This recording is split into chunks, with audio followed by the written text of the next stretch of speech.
전도서에 대한 말씀은 예전에 한번 쭉 다뤘던 적이 있지만 오늘은 조금 다른 측면에서 말씀을 살펴보려고 하고요. 특별히 지난주에 이어서 죽음이라고 하는 주제를 한번 더 살펴보려고 합니다. 그래서 오늘 말씀의 제목은 죽음과 인생입니다. 죽음과 인생. 좀 풀어서 말하자면 모든 사람은 결국은 죽게 될 수밖에 없고 죽을 수밖에 없고, 그래서 그런 죽음이라고 하는 상황에 직면해 있는 인간이 그들의 인생을 어떻게 살아야 할까? 이것이 오늘의 기본적인 메시지고요. 그것을 특별히 이 전도서 말씀을 중심으로 해서 나누려고 합니다. 오늘은 좀 구절들을 많이 찾아서 읽으려고 하는데 다 전도서 말씀이에요. 전도서 말씀 중에서 좀 찾아서 읽으면서 전도서 기자가 죽음에 대해서 뭐라고 말하는가, 그리고 인생에 대해서 뭐라고 말하는가 하는 것을 살펴보려고 합니다. 지금도 우리가 구절을 읽었어요. 전도서 2장 14절, 원래는 14절과 16절 두 절 읽으려고 했는데 15절 내용이 이렇게 같이 흘러가기 때문에 같이 읽었고요. 두 곳을 더 찾아보겠습니다. 3장, 전도서 3장 19절, 바로 뒤에 있으니까 같이 한번 읽겠습니다. 인생에게 임하는 일이 일반이라 다 동일한 3장 19절 다시 읽습니다. 시작. 인생에게 임하는 일이 짐승에게도 임하나니 이 둘에게 임하는 일이 일반이라 동일한 호흡이 있어서 이에 죽음같이 저도 죽으니 사람이 짐승보다 뛰어남이 없음은 모든 것이 헛된 미로다. 그 다음에 한 곳 더 읽습니다. 9장 2절과 3절입니다. 전도서 9장 2절과 3절 시작. 모든 사람에게 임하는 모든 것이 일반이라 의인과 악인이며 선하고 깨끗한 자와 깨끗지 않은 자며 제사를 드리는 자와 제사를 드리지 아니하는 자의 결국이 일반이니 천인과 죄인이며 맹세하는 자와 맹세하기를 무서워하는 자가 일반이로다. 모든 사람의 결국이 일반인 그것은 해 아래서 모든 일 중에 악한 것이니 곧 인생의 마음에 악이 가득하여 평생에 미친 마음을 품다가 후에는 죽은 자에게로 돌아가는 것이라. 자, 이렇게 해서 우리가 이 전도서 말씀을 6개 구절을 읽었습니다. 2장 14절, 16절, 3장 19절, 9장 2절, 3절. 여기 보면 반복되는 표현이 있어요. 몇 개가 있는데 그 중에 하나가 뭐냐 하면 일반이다 라는 표현이에요. 일반이다. 같다. 차별이 있는 게 아니고 똑같다. 사람이 이 세상을 살다 보면 여기도 지금 계속 나와요. 우리가 먼저 읽었던 4장에 보면 두 대상이 비교되고 있죠. 지혜자와 우매자, 지혜로운 자와 어리석은 자, 많이 배운 자와 배우지 못한 자. 그리고 그 다음 우리가 읽은 3장에서는 인간과 짐승, 사람과 짐승이 비교되고 있고요. 그 다음 9장에서는 여긴 여러 가지 종류의 사람이 나오죠. 의인과 악인, 선하고 깨끗한 자, 깨끗지 않은 자, 제사를 드리는 자, 제사를 드리지 않는 자, 선인, 죄인 또 나오고, 맹세하는 자, 맹세하기를 두려워하는 자. 사실 우리가 이 세상을 살아가다 보면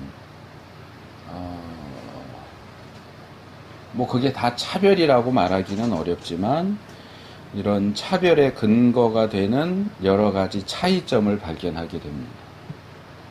뭐 남자와 여자, 흑인과 백인, 또 황인, 나이가 많은 사람, 적은 사람, 뭐 여기서도 우리가 봤지만 많이 배운 사람, 못 배운 사람, 권력이 있는 사람, 없는 사람, 뭐 이런저런 그런 비교가 되는 차이점들이 있고, 그런 차이점들은 상당히 커서 어느 쪽에 속하느냐에 따라서 이 땅에서의 삶이 달라집니다.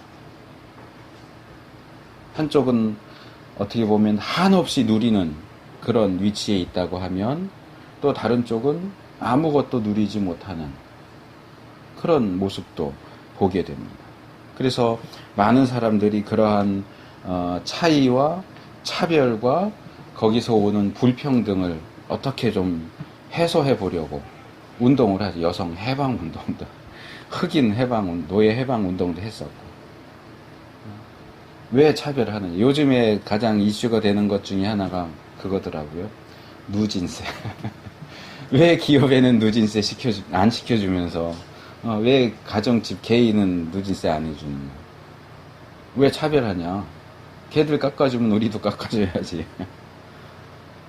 사람은 이런 차별을 견디기 힘들어하는 것 같아요. 똑같지 않아도, 달라도 왜 다르다고 해서 이렇게 차별을 당해야 되느냐? 뭐 많이 이슈되는 것 중에 하나는, 이건 좀 문제가 있긴 하지만, 왜 동성애 한다고 차별하냐?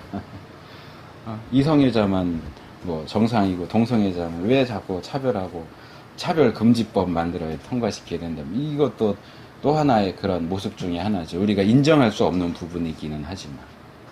그런데 지금 읽은 이 말씀들 중에서 전도자는 차별이 없다, 차별이 없는 것이 있다, 어떤 위치에 있든 어떤 자리에 있든 어떤 차이가 있든 일반인 것이 있다 라고 얘기해. 그게 뭡니까? 죽음입니다. 지혜자의 죽음과 우매자의 죽음이 다를 것이 없다. 선인의 죽음과 악인의 죽음이 다를 것이 없다. 그건 일반이더라. 내가 살아보면서 보니까, 물론 이것은 전도자가 자기의 일생을 살면서, 뭐 이 글을 언제 썼는지 모르지만 일생을 살면서 관찰한 결과이기 때문에 부분적이라고 말할 수도 있겠지만, 사실 이것은 모든 인간이 경험하고 할 수 있고 발견하게 되는 거예요. 죽음을 피해갈 수 있는 인간은 없어요. 그 사람이 어떤 사람이냐, 누구냐와 관계없이 모든 인간은 다 죽습니다. 사실 이 죽음이라고 하는 것은 인간에게 주어지는 몇 안 되는 공평한 요소예요. 죽음은 참 공평하게 와요. 부자라고 늦게 오는 것도 아니고, 가난하다고 봐주는 것도 아니고, 어리다고 봐주지도 않고, 나이가 많다고 경로해 주지도 않아요.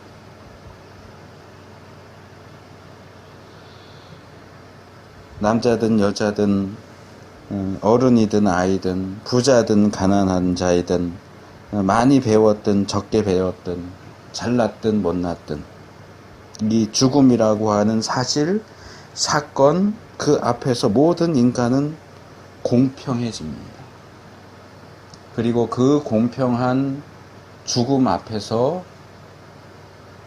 인간은 또 한편으로 겸손해질 수밖에 없어요. 죽음을 뺀 이 땅에서의 삶을 보면 잘난 체 할 수 있는 요소가 있어요. 나는 더 배웠으니까, 나는 돈이 더 많으니까, 나는 권력이 더 많으니까 하면서 자기보다 못한 사람들한테 잘난 체 할 수 있어요. 그런데 죽음 앞에서는 누구도 잘난 체 할 수가 없어요. 죽음에 직면하는 사람은 그것이 자기의 죽음이 되었든 다른 사람의 죽음이 되었든 가리지 않고 나라는 존재를 그 죽음이라고 하는 것 앞에 세우게 돼요. 그리고 그 죽음이라고 하는 것 앞에서는 잘난 체 할 수 있는 요소가 아무것도 없다는 사실을 깨닫게 됩니다. 그래서 전도서 기자는 이제 전도서 말씀들을 지금 쭉 살펴보려고 하는데 크게 한 4개의 부류로 나눴어요. 제가 지금 우리가 먼저 읽은 것은 첫 번째 부류예요. 뭐냐 하면 죽음에 대한 말씀이에요. 일반이다. 죽음은 일반이다. 어떤 사람이든 죽지 않는 사람은 없다. 모두 죽는다. 이게 첫 번째 전도서의 메시지고, 두 번째 메시지는 그러한 죽음이라는 사건과 관련해서 우리에게 교훈을 해주고 있어요. 한 번쯤 들어보셨을 말씀인데 7장에서 3절을 읽어보겠습니다. 7장 연달아서 있는 2절, 3절, 4절 말씀입니다. 7장 2절, 3절, 4절 같이 읽겠습니다. 초상집에 가는 것이 잔치집에 가는 것보다 나으니 모든 사람의 결국이 이와 같이 됨이라. 산자가 이것에 유심하리로다. 슬픔이 웃음보다 나음은 얼굴에 근심함으로 마음이 좋게 됨이니라. 지혜자의 마음은 초상집에 있으되 우매자의 마음은 연락하는 집에 있느니라. 자, 들어보셨을 말씀이에요. 자, 여기 다시 지혜자가 나오고 우매자가 나와요.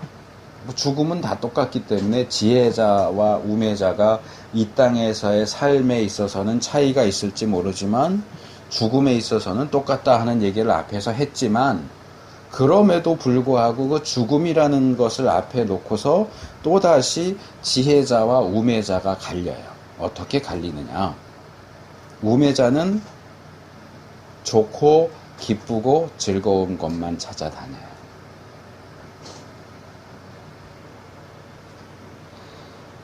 그것이 2절에서는 잔치집 이렇게 나오고 3절에서는 웃음 그랬고 4절에서 다시 연락하는 집.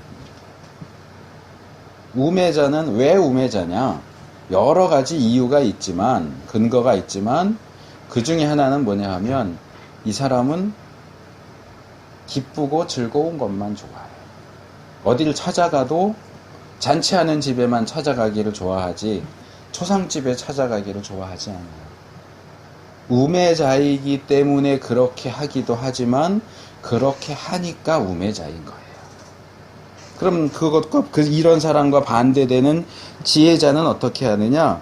지혜자는 초상집에 간다. 슬퍼한다. 근심한다. 그 마음이 초상집에 있다. 이게 뭐예요? 그냥 풀어서 이렇게 뭉뚱그려서 말하자면 우매자는 죽음을 생각하지 않는 사람이에요. 지혜자는 죽음을 늘 염두에 두고서 사는 사람이에요. 이 말씀은 그렇다고 해서 우리가 기뻐하면 안 된다, 즐거워하면 안 된다, 늘 죽상만 하고 다녀야 된다, 그 얘기가 아니에요. 사실은 그 부분은 전도서 말씀을 깊게 읽어보지 않고 그냥 휙 하고 훑어보는 사람들에 의해서 전도서가 오해받는 요소 중에 하나예요. 양쪽으로의 오해를 받아요.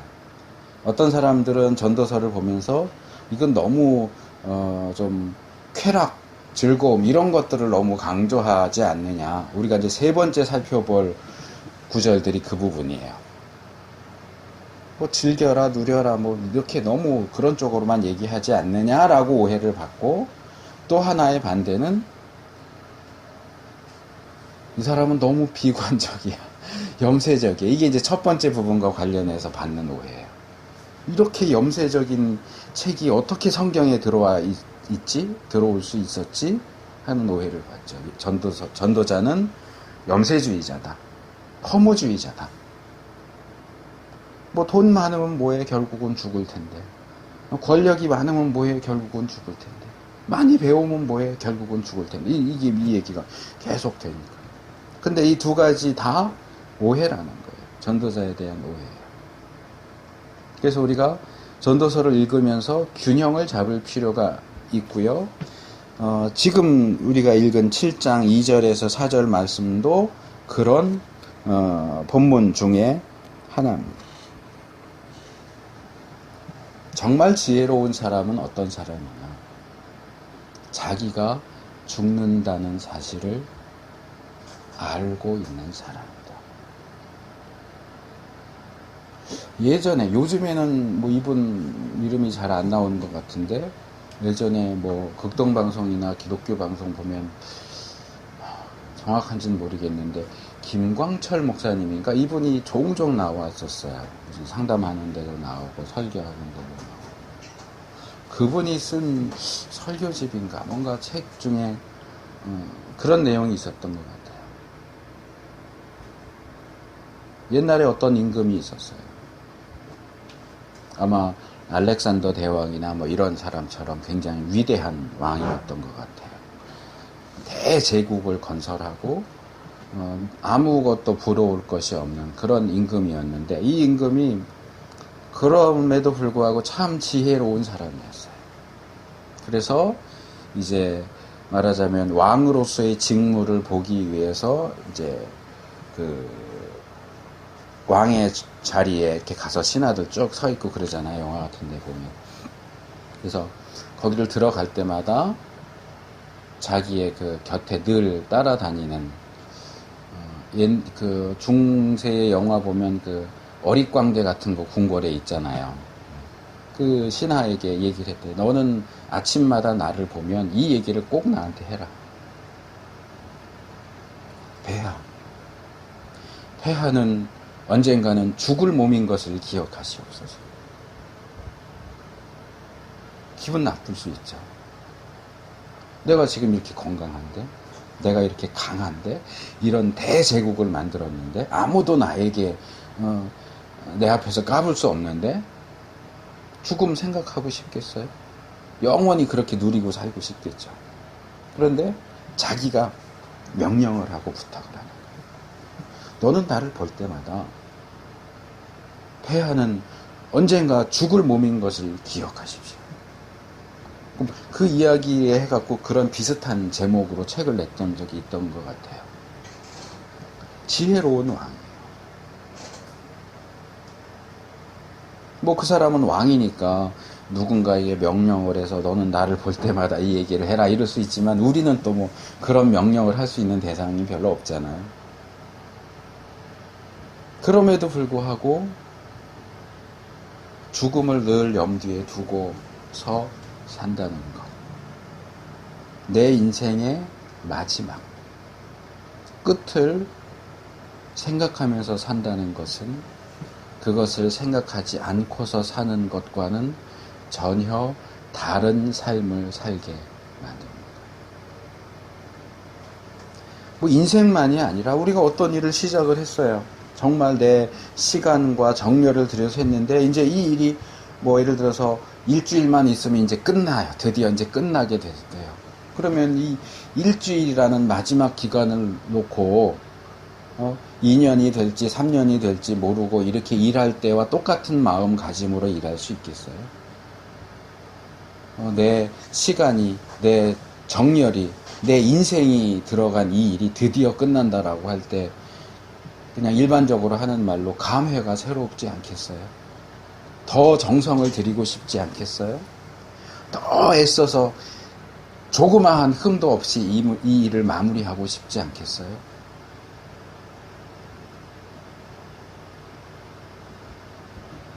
어떤 철학자가 했던 말인 것 같아요. 제 기억에는. 사람은 언젠가 죽는다는 사실을 다 안다. 그런데 자기가 죽을 거라고는 생각 안 하고 산다. 주위에 많은 사람들이 죽어요. 죽는구나. 사람은 언젠가는 죽는구나. 근데 그 사람은 언젠가는 죽는구나라고 하는 사실이 나에게 교훈이 되지 않아요. 자기도 언젠가 죽을 거라는 사실은 생각하고 싶어 하지 않아요. 생각하지 않아요. 그래서 사는 모습을 이렇게 보면 저 사람은 자기가 죽을 거라는 생각을 전혀 안 하고서 사는구나. 정말 아무 생각이 없구나. 개념이 없구나. 어떻게 저렇게 행동하고 저렇게 말하고 저렇게 살 수 있을까? 그래서 전도자가 우리에게 팁을 주는 거예요. 요령이죠. 요령. 삶의 지혜가 될 수 있는 팁을 줘요. 그게 뭐예요? 초상집에 가라. 잔치집에 가기보단 초상집에 가라. 그러면 아무래도 나 자신을 죽음 앞에 더 많이 노출시키게 되니까 강제로라도 내 머릿속에 죽음, 나도 언젠간 저렇게 죽을 거야. 저 사람은 나보다도 나랑 나이가 비슷한데 우리 나이가 이제는 하나씩 죽을 나이구나. 저 사람은 나보다 나이가 어린데도 죽었어. 나도 언제 죽을지 모르겠어. 얼마 전까지만 해도 멀쩡했는데 뭐 사고로 질병으로 죽었어. 나도 어떻게 될지 몰라. 제가 지난주에 설교하면서 학교 후배의 죽음에 대한 말씀을 드렸던 것 중에 하나는 어떤 공통점을 발견을 했기 때문에 그게 저한테 더 크게 와 닿았던 거예요. 뭐 나이 차도 많이 나지만 거의 한 20살 정도 차이 나는 걸로 아는데, 어쨌든 그 친구도 뭔가 보란 듯이 내놓을 만한 것 없이 그냥 공부하다가 죽었고, 저도 어쨌든 뭐 논문만 남았지만 뭐 공부하고 있고, 뭔가 과정을 끝내고 뭔가 이제 그동안 열심히 공부하고 배웠던 거 써먹는구나. 참 보람있게 써먹는다. 이러다 죽으면 좀 괜찮을 텐데. 배우다가 죽었어요. 그 죽음이 남의 죽음 같지가 않은 거예요.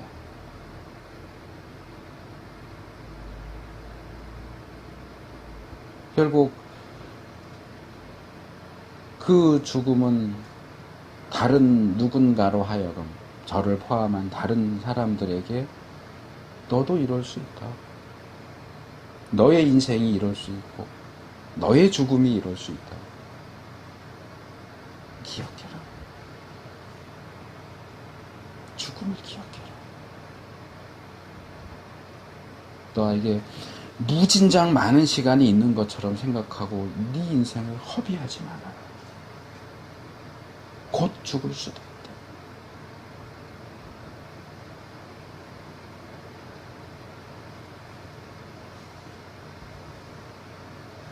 이 올해 들어오면서 제 주위에 이렇게 띄엄띄엄 이렇게 돌아가시는 분들이 있었어요.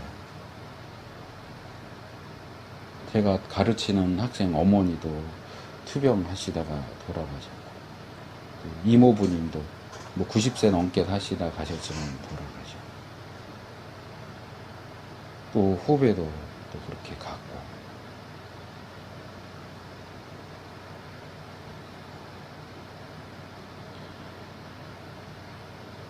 그래서 우리가 우리의 삶을, 죽음을 놓지 말고, 물론 그냥 맨날 죽음만 생각하면서 살라는 얘기가 아니에요. 그러면 당연히 얼굴이 근심이 가득하겠죠. 언제 죽을까? 몸 조금 이상하면 나 이거 죽음병 걸린 거 아닌가? 그러면 삶이 불가능하죠. 모든 사람은 죽습니다. 그리고 우리는 우리 자신을 죽음에 직면하도록, 죽음을 늘 생각할 수 있도록, 죽음을 염두에 두고서 살 수 있도록 그렇게 해야 됩니다. 그러면 그런 죽음에 직면한 인생을 우리는 어떻게 살아야 할까? 이것이 세 번째 본문입니다.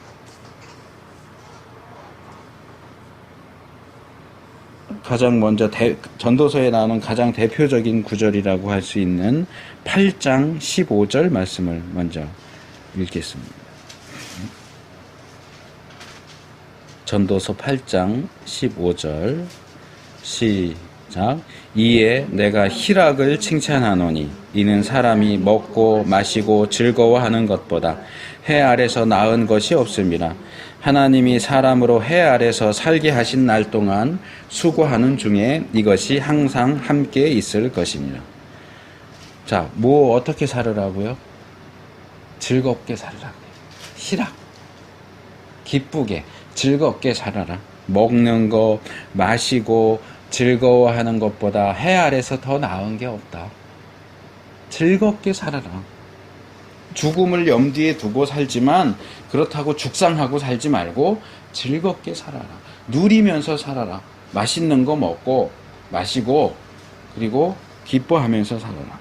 근데 조금 전에 말씀드린 것처럼 이런 표현, 이런 구절들 때문에 전도서 기자가 쾌락주의자로 오해받기도 하지만 그렇지 않아요. 이것은 하나님께서 우리에게 주신 이 땅에서의 단 한 번의 삶. 뭐 자살하는 사람들 대부분 비슷하게 뭐 다음 세상에서는 뭐 이렇지 않기를 이러고 죽는 사람들이 있지만 다음 세상이라는 건 없어요. 이 땅에서의 삶은 단 한 번밖에 없어요. 죽은 다음에는 천국 아니면 지옥 이렇지 이 땅에서의 삶을 다시 사는 법은 없어요. 그래서 하나님께서 우리에게 주신 단 한 번의 이 땅에서의 삶을 어떻게 살 것이냐? 기쁘고 즐겁게 누리면서 살아라 하는 권면이에요. 근데 이게 이 8장에만 나오는 게 아니에요. 굉장히 많이 나와요. 자, 2장 24절 제가 읽겠습니다. 사람이 먹고 마시며 수고하는 가운데 심령으로 낙을 누리게 하는 것보다 나은 것이 없나니 내가 이것도 본즉 하나님의 손에서 나는 것이로다. 3장 12절 13절 사람이 사는 동안에 기뻐하며 선을 행하는 것보다 나은 것이 없는 줄을 내가 알았고 사람마다 먹고 마시는 것과 수고함으로 낙을 누리는 것이 하나님의 선물인 줄을 또한 알았도다. 3장 22절 그러므로 내 소견에는 사람이 자기 일에 즐거워하는 것보다 나은 것이 없나니 이는 그의 분복이라 그 신우사를 보게 하려고 저를 도로 데리고 올 자가 누구이랴.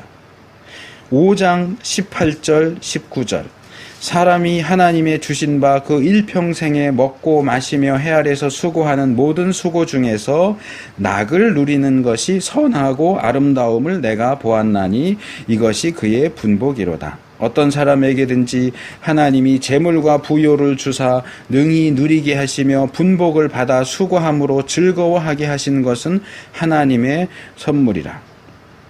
전도서 9장 7절, 8절, 9절 너는 가서 기쁨으로 내 식물을 먹고 즐거운 마음으로 내 포도주를 마실지어다.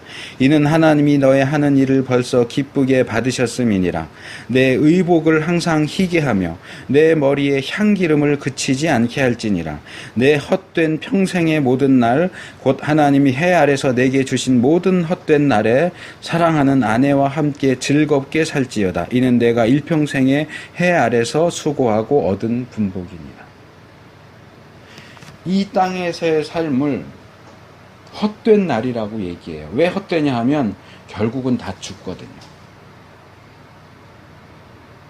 그래서 결국은 죽게 되는 그 날, 우리의 인생을 헛된 날이라고 부르면서도 오히려 우리의 인생이 그런 헛된 날, 결국 죽을 수밖에 없는 그런 인생이기 때문에 어떻게 해라?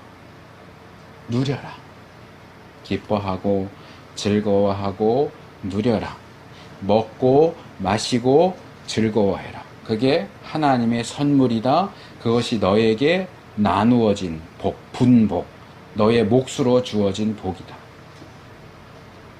인생이 결국 죽음으로 끝난다고 할지라도 그것 때문에 죽을 상하고 죽기 전에 죽을 것 같이 그러고 살지 말고 즐겁게 살아라. 기쁘게 살아라. 하나님이 그래도 이 땅에서 우리가 누리면서 즐겁게 살라고 주신 것들을 놓치지 말고 누리면서 살아라. 행복하게 살아라. 이게 전도자가 우리에게 주는 교훈, 두 가지 교훈 중에 하나예요. 죽음과 인생이라고 하는 제목으로 볼 때 죽음 앞에선 인생을 우리가 어떻게 살 것이냐 두 가지를 얘기하는데 첫 번째가 이거예요. 즐겁게 살아라. 기뻐하면서 살아라. 어차피 죽을 건데 그러면서 죽을 상하고 살지 말고, 제가 지금 한 3주, 2주, 3주 정도 됐는데 비문증이라는 게 있어요. 혹시 들어보신 분 있어요? 비문증. 날 비자에다 모기 문자. 모기가 날아다니는 증세, 이런 제목, 이런 이름을 가진 증세가 있는데 뭐냐 하면, 이렇게 눈을 뜨면 내 눈 앞에 뭔가 거뭇거뭇한 게 이렇게 둥 떠 있어요. 꼭 모기가 날아다니는 것처럼 이렇게 둥 하고 떠 있어요. 제 지금 이쪽 왼쪽 눈이 지금 그래요. 한 2주가 넘었는데, 이걸 제가 인터넷에 검색을 해보니까 이제 이름도 그래서 안 건데, 약이 없어요.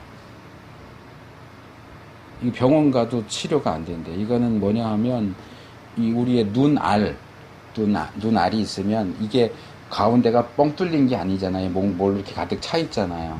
그런데 어떤 이유에 의해서 이 눈 안쪽에 불순물이 끼는 거예요. 근데 이 불순물이 이렇게 벽 쪽으로 끼면 괜찮은데, 이게 눈알 가운데로 이렇게 불순물이 끼면 이게 여기에 비쳐가지고, 그러니까 밖에서 보면 아무 이상이 없어요, 눈이. 근데 제 눈알 속에 이 이물질들이 이렇게 껴가지고 그게 이제 비치니까 뿌옇게 뭐가 떠 있는 거예요. 이거는 뭐 좀 쉬고 뭐 신선한 야채 먹고 그러면 이게 이제 저절로 이렇게 없어진대요. 이건 뭐 특별히 이걸 없애는 약 그런 게 없대요. 근데 참 불편해요. 그러니까 이쪽 눈을 가리면 맑게 보여요. 근데 양쪽 눈을 이렇게 뜨면, 이제 이쪽만 뜨면 거의 이렇게 보이는데 뿌옇게 흐리게 보여요. 이거 참 불편한데, 근데 제가 이것 때문에 매일 감사해요. 제가 이러고 기도해. 하나님, 이거 좀 치료해 주세요. 뭐 이건 약도 없대는데, 치료할 수도 없대는데, 이거 좀 없어지게 해주세요. 그리고 자고 아침에 일어나서 이렇게 보면 조금 없어졌어. 하나님 감사해요. 또 그 다음날 일어나면 또 조금 없어졌어. 완전히 없어지지 않았는데, 그럼 또 감사해요. 제가 며칠 전에 그 생각을 해요. 이게 참 나를 괴롭게 하고 힘들게 하는데, 얘 덕분에 내가 매일 감사하게 돼요. 그러지 않았는데, 어쨌든 얘 때문에 하나님 감사합니다. 또 이렇게 흐려지게 해주셔서 감사합니다. 이렇게 막 진하게 있어갖고 막 그랬는데, 지금 진한 부분들은 뭐 거의 한 80% 정도 없어졌어요. 이제 그냥 뿌예요.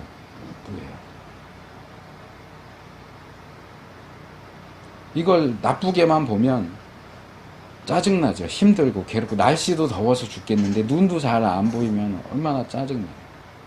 원망하고 불평할 수 있는데, 생각을 바꿔보면, 아, 이거 어쨌든 심해지지 않고 점점 나아지게 하시는구나. 감사합니다. 이 비문증이, 저에게 있어서 이 비문증은 모든 인간에게 있어서 죽음과 같은 거예요. 싫어요. 누가 죽고 싶겠어요. 싫고 귀찮고 괴로워요. 근데 그 죽음 때문에 하루하루를 감사하면서 사는 거예요. 뭐 꼭 우리가 그렇게 해야 되는 건 아니지만, 오늘도 제가 살았네요. 하루에도 몇 명이 차에 치여서 죽고, 질병으로 죽고, 아까도 기도했지만 너무 더워서 죽고 하는데, 그래도 저는 안 죽고 살았네요. 뭐 그 기도를 맨날 드려야 된다는 얘기는 아니에요. 목사님 부자가 있었어요. 아버지도 목사고 아들도 목사예요. 어느 날 아들 목사가 밖에 갔다 들어와서 아버지 목사님에게, 하나님, 아버지, 정말 제가 오는 길에 큰 일이 있었는데 너무너무 감사하게 제가 무사히 왔습니다. 왜 그러냐? 제가 차를 운전해서 오는데 사고가 나서 차가 굴렀어요. 차가 굴렀는데 차는 망가졌는데 몸은 하나도 다치지 않았어요. 얼마나 감사한지 모르겠어요. 정말 감사한 일이죠. 아버지 목사님, 그래? 나는 더 감사한 일이 있다. 나는 너보다 더 감사한 일이 있다. 아니, 아버지도 차가 굴렀어요? 아니야. 난 오늘 차도 구르지 않고 넘어지지도 않고 아무 일도 없었어. 너무 감사하지 않냐? 아무 일도 없는 거 너무 감사하지 않냐? 차가 굴렀는데 다치지 않은 것도 감사한 일이지만 애초에 차가 구르지 않았으니까 더 감사한 일 아니냐? 우리가 어떻게 생각하느냐에 따라 달라요. 차가 굴러도 다치지 않았으니까 차가 안 구른 것에 대해서는 그냥 아무것도 아닌 거라고 생각을 해야 옳은 거예요. 그 아버지 목사님 참 지혜로우신 분이죠.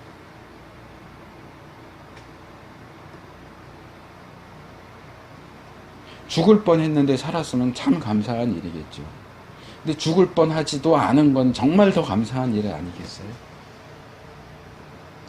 그래서 죽음이라고 하는 어두운 장막이 모든 인간들을 덮고 있지만 그럼에도 불구하고 이 땅에서 하나님께서 우리에게 즐기라고 누리라고 주신 것들을 못 보고 지나치는 것이 아니라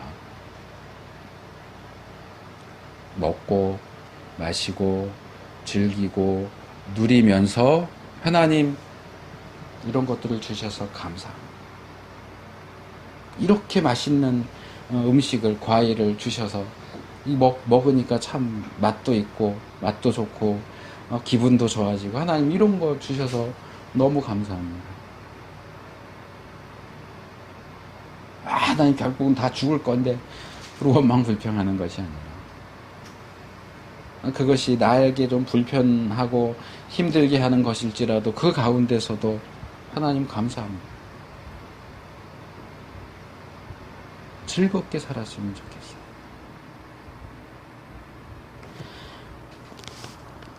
근데 전도서를 이렇게 읽다 보면 특별히 뒤쪽으로 가면서 뭔가 조금 이런 즐겨라 누려라 이러하는 내용들이 나오기는 하지만 거기에 뭔가 조금 다른 좀 부정적으로 보이는 내용들이 섞여서 나오는 것을 보게 됩니다. 대표적으로 11장 전도서 11장 8절부터 10절까지 말씀을 보겠습니다. 이건 좀 같이 읽을까요? 전도서 11장 8절, 9절, 10절 시작. 사람이 여러 해를 살면 항상 즐거워할지로다. 그러나 캄캄한 날이 많으리니 그날을 생각할지로다. 장래일은 다 헛되도다. 청년이여 내 어린 때를 즐거워하며 내 청년의 날을 마음에 기뻐하여 마음에 원하는 길과 내 눈이 보는 대로 조차 행하라. 그러나 하나님이 이 모든 일로 인하여 너를 심판하실 줄 알라. 그런즉 근심으로 내 마음에서 떠나게 하며 악으로 내 몸에서 물러가게 하라. 어릴 때와 청년의 때가 다 헛되니라. 자, 이건 처음 전도서 가장 유명한 부분이 그거죠. 헛되고 헛되니 헛되고 헛되며 헛되고 헛되니 모든 것이 헛되다. 이 헛되다라는 교훈으로 처음 교훈으로 돌아가는 게 아니고 그 다음 이야기를 하기 위해 잠깐 움츠리고 있는 거예요. 그래서 죽음에 직면한 인생이 배워야 할 두 번째 교훈은 뭐냐? 12장 13절 전도서 12장 13절 같이 읽겠습니다. 이제 마지막 찾아서 읽는 본문입니다. 전도서 12장 13절 시작. 일의 결국을 다 들었으니 하나님을 경외하고 그 명령을 지킬지어다. 이것이 사람의 본분이니라. 이것이 전도서의 최종적인 결론이에요. 모든 사람은 죽게 돼 있고 그렇게 죽음을 염두에 두고서 사는 삶이 지혜로운 것이고 죽음을 앞두고 있다고 해서 절망적으로 회의적으로 허무하게 그렇게 살 게 아니라 즐겁게 살지만 결론적으로 가장 최종적인 결론으로 제시하는 것은 하나님을 경외하면서 살아라. 하나님의 명령을 지키면서 살아라. 그것이 사람의 본분이다. 그것이 우리가 인생을 살아가는 가장 중요한 원리다.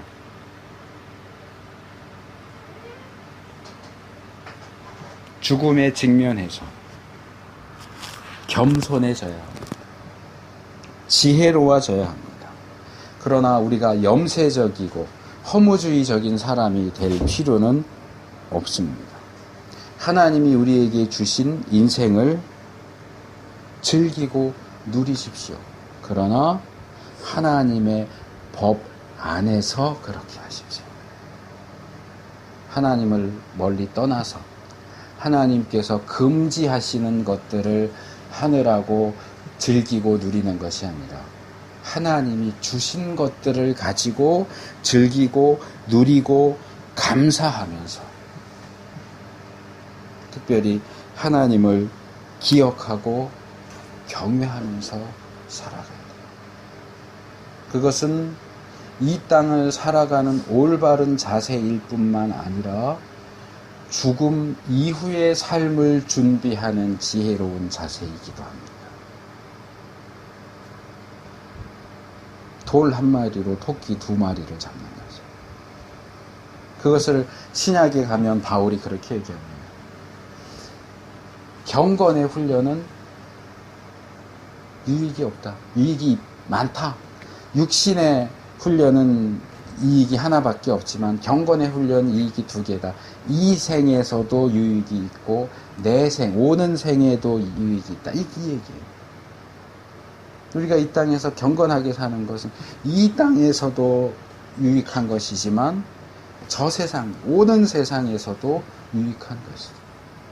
하나님을 경외하고 그 명령을 지키는 삶은 이 땅에서도 유익한 삶이고 저 세상에서도 유익한 삶. 말씀을 맺겠습니다. 모든 사람은 죽습니다. 나도 죽을 겁니다.